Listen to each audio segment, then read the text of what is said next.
Duke Nukem Collection 1 and 2 for the Evercade is now here. 6 games from the Duke Nukem franchise. I'll be testing the games on the Evercade Original and Evercade VS. I don't, however, have the Evercade EXP, but I'm sure the games on there run just fine. I've not got many Duke Nukem games in the franchise, but I do have Duke Nukem Forever on the Xbox 360 and PlayStation 3, and also the PC version of Duke Nukem 3D in the Premier Collection, and also the budget range version of Kick's Interactive Classics. For my Xbox One and PC Steam, I have Duke Nukem 3D World Tour the 20th Anniversary Edition, which is what you see the gameplay in the background. Duke Nukem Collection 1 contains 3 games, which is Duke Nukem 1 and 2 remastered and rebuilt from the ground up from the team at Blaze, and also Duke Nukem 3D Total Meltdown. I've not played Duke Nukem 3D Total Meltdown, but I'm sure it'll be good. I played Duke Nukem 1 and 2 back in the day, but it'd be good to have a look at what the PS1 version of Duke Nukem 3D Total Meltdown plays like. Duke Nukem Collection 2 contains 3 games as well, but these ones are more obscure from the franchise. I've not really played any of those. You got Duke Nukem Time to Kill, Duke Nukem Land of the Babes, and Duke Nukem Advance. So let's start off this video by taking a look at Duke Nukem Collection 1 followed by Duke Nukem Collection 2.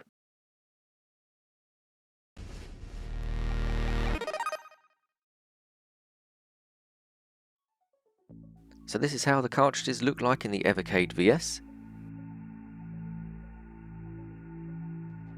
And this is how the cartridges look like on the Evercade Original handheld. Before starting, you may want to check that your firmware is fully up to date on your Evercade device. To do this, navigate to Settings and then by pressing on the System option. Here you can check your firmware or update your firmware if needed. When selecting your game before hitting the play button, you can read some information about it, also check the stats on how many times you played it, or review the controls for the game. Starting off with Duke Nukem Collection 1 and 2 Remastered, you're going to see some gameplay of this game and every game on these collections, and also hear from members within the community of what their thoughts of these games are. On Duke Nukem Collection 1 and 2 Remastered, the title and UI screen look very similar to the hidden game Firefly Defender of the Fairies, as you can see here. You can adjust how the game looks and plays in the options by changing it from modern to retro or even customizing it. It's great to have an MS-DOS game released in the early 90s appearing on the Evercade. Listen to those sound effects, how awesome is that? So for me, Duke Nukem 1 and 2, they really have hit the nail on the head with this. The way it looks, in the sense that you can flip between the original game, aka the DOS version, and then to the new widescreen version, which is great because it means you can actually see a lot of the enemies before they even get a shot off you. Where, you know, back in the old 4x3 era, the original DOS version, you never had this. One thing I am glad they've kept though, is they've still got the almost PC speaker sound from enemies and kind of gunfire. That to me I think is really, really good. It really makes all that difference. As well as this, a great addition being the quick save function, because if you've just got past a really hard enemy or a really hard bit of Duke Nukem 1 and 2, then yes, you can quick save and also quick load, which, let's face it, can absolutely help when it comes to getting past a harder part of the game.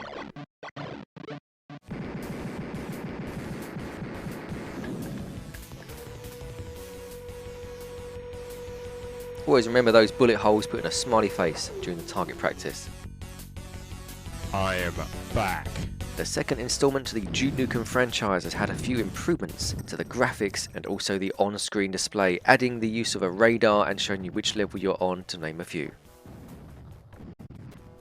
Right, yeah, so Duke Nukem, the pack on the Evercade, Collection 1. So that's got Duke Nukem 1 and 2 Remastered, the old original DOS games from back in the dark ages, and Duke Nukem 3D, Total Meltdown. So this was a cartridge gifted to me by Sergeant Coke this year, a very welcome addition. Now the other 2 games on there, the original Duke Nukem 1 and 2 in remastered form, I've never played before. So it was a bit of a pleasant surprise to boot these up and find a pretty solid platformer in both cases. I can't really say much about them, but I've really enjoyed playing them. But I have no nostalgia for them. But that's fine, because I've enjoyed what I've played of them. They're really good. And to be honest, those are the games on this pack I'm going to be going back to. With the Evercade, of course, you've got save states and things like that, and it's really, really good to be able to do that, especially with games this old and this unforgiving, it's worth persevering and enjoying them for what they are. Good stuff.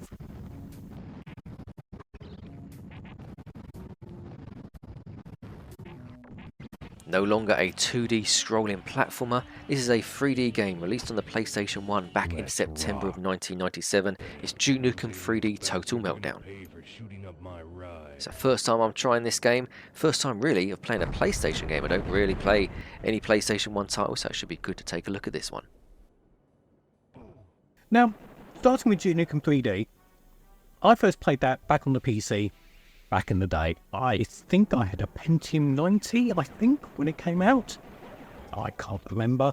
All I do remember is how unusual it was to get used to the controls of something you played with mouse and keyboard. I think it was the first game I played with mouse and keyboard. I mean, Doom I played just with the keyboard, and after trying Duke Nukem 3D with a joystick and various different combos, I think it was either PC Zone or PC Gamer said to best played with the mouse and keyboard, and that was my first experience of mouse and keyboard gaming, and of course never looked back. Now that brings us to the main thing we've got here with this Evercade version.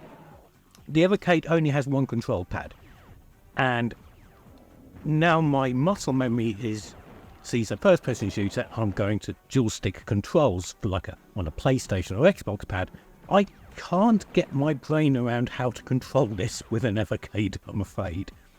I mean, graphically, it's fine. It still stands up. It's a great game on the build engine, I believe, and it appears all to be there. But the main problem I've got is I can't control it. I'm sure you can do it with practice, but my brain's just not wired like that. I'm sure people used to play it on PlayStation and the Saturn with little or no problem. I mean, they got good reviews back in the day, especially the Saturn version. But no, I just can't get my head around playing it or how to play it. But hey, if you played on the first 2-bit consoles, you're probably going to get a lot of fun out of playing it on the Evercade. That's grand. Growing up, I never had a 32-bit console. In our household, we stuck with the 16-bit era, so the Sega Mega Drive and the Super Nintendo. And we spent most of the time going down to Blockbuster and renting games like Rise of the Robots and King Arthur's World. Since then, I have played the Sega Saturn version of Duke Nukem 3D. It does feel a bit floaty. It feels more like Descent on the PC. It didn't take me too long to get used to these controls on the Evercade itself. Yes, it felt more like Street Fighter on the Mega Drive and trying to find those button combos by holding down start and pressing A button to get a hard kick or a medium kick off. But yeah, it didn't take me too long. I figured out how to go into the inventory. I went back to the main page to go into controls and the on-screen display for the controls as well, but it was still an enjoyable game. Yes, it's not as good as the PC version, because it's not going to be, because you can't look up or down very easily or change those weapons, but it was still fun to play, and it's going to be fun on the move, on the Evercade handheld, and also on the console, the Evercade VS.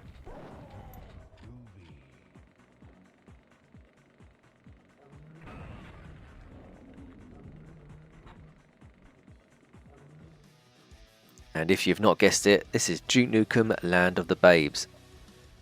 It looks like Duke Nukem himself has actually changed quite a lot since the previous games. He seems a bit more buff and a bit older as well compared to what he used to look like.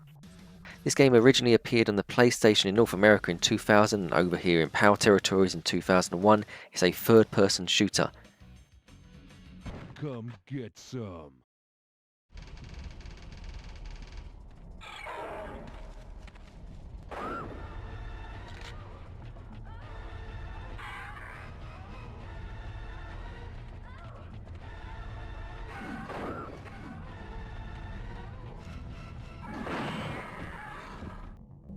Messes with my babes and lives.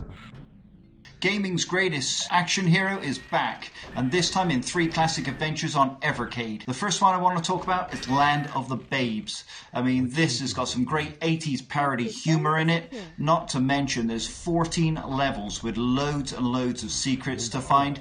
I love the selection of guns on it, and above all, there's something very interesting about this game. If you notice, from Time to Kill to Land of the Babes, This one hasn't actually got a health meter. Instead, you've got an ego meter. So sometimes you can be right down on energy, and then all of a sudden, with a rewarding firefight, your ego can be right back up if you've managed to take the enemy out successfully and no hits. So I really love that addition. It looks like she gave a good fight. What the? So here's one I made earlier on a previous playthrough. I found a sniper rifle, so let's see how I get on with that. Oh gosh. Oh my gosh. Oh my gosh. Oh, it's inverted as well. My favourite. Wait. Headshot. Double kill.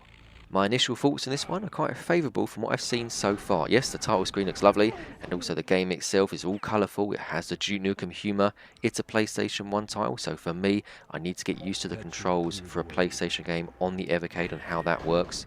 Presentation-wise, it looks very good, and it fits quite nicely in this collection alongside the other PlayStation game and the Game Boy Advance title. Back to a first-person shooter game, and this time it's Duke Nukem Advance, released in 2002 for the Game Boy Advance, making its way onto the Evercade.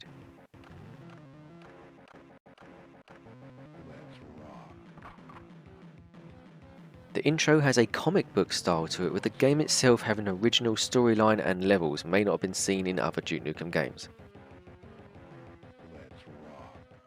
Looking how this is, it kind of looks like it might have worked on the Nokia N-Gage as well.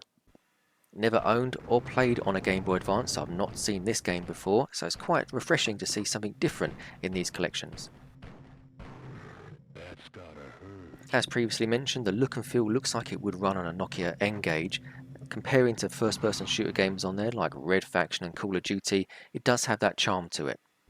Simplistic controls, you're just shooting the enemies, picking up key cards and getting through doors, the usual good stuff from a Duke Nukem game. This is going to be the game that I return to more than any of them, apart from obviously the remake Duke Nukem 1 and 2. Out of the whole collections, this one, it'll be those two games and Duke Nukem Advance that I'll be returning to most from these collections. Duke Nukem Advance is a jewel in the crown of this collection. This 2002 GBA game isn't a lazy port, it's an original title. The story goes that you're serving under General Graves of the Earth Defense Force, and the first level kicks off in Area 51. The story is told through a comic book style stills throughout the game, which I found absolutely fantastic and really colourful. The game also features new enemies like Greys, alongside old favourites of the iconic Duke Nukem series. Also, this game has new weapons, like the full-barreled shotgun. I mean, who wouldn't want to wield that? This game is an instant classic.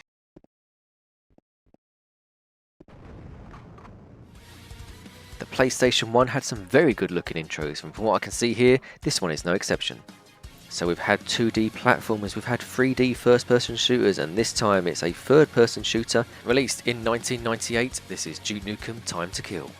The final game of these cartridges that we're taking a look at in this video. Looks like it's time to kill. If you're a fan of the gameplay and controls of Tomb Raider games, then you may like this one. Looking how this starts off, it kind of looks like a Siphon Filter style game with its gameplay. Duke Nukem Time to Kill was the first game I played on this collection. For me, it had the right balance of action versus exploration, and just as well, there's 28 levels to play. I also found the humour to be fantastic throughout the game, with references to Tomb Raider, Monty Python and Back to the Future. Also, I would say I found the levels slightly larger than that of Land of the Babes, and also the puzzles to be a little trickier. But if you've cut your teeth on Land of the Babes first, you'll have a fantastic time. Finally, I couldn't go without mentioning the two-player deathmatch mode, so if you've got an Evercade Versus, this is the ideal pickup for you. As this is a PlayStation 1 title, I'm going to have to kill some time to get used to the controls and how this plays on the Evercade. On the offset, it looks great, the colour palette as well, the funny humour, which is carried on from all the Duke Nukem games in both these collections. This is great to have Duke Nukem games on the Evercade, and fingers crossed for furthermore in the collections. And there you have it, those are the Duke Nukem games on collections number 1 and 2 for the Evercade. Turn out the lights and I'll show you the meaning of pain. I'd like to thank the people that took part in sharing their thoughts and feedbacks on these games in this video. Why not leave us a comment below on the games in these Duke Nukem collections that you like, don't like, or just share your thoughts on those as well. Until next time, take care, all the best, bye bye.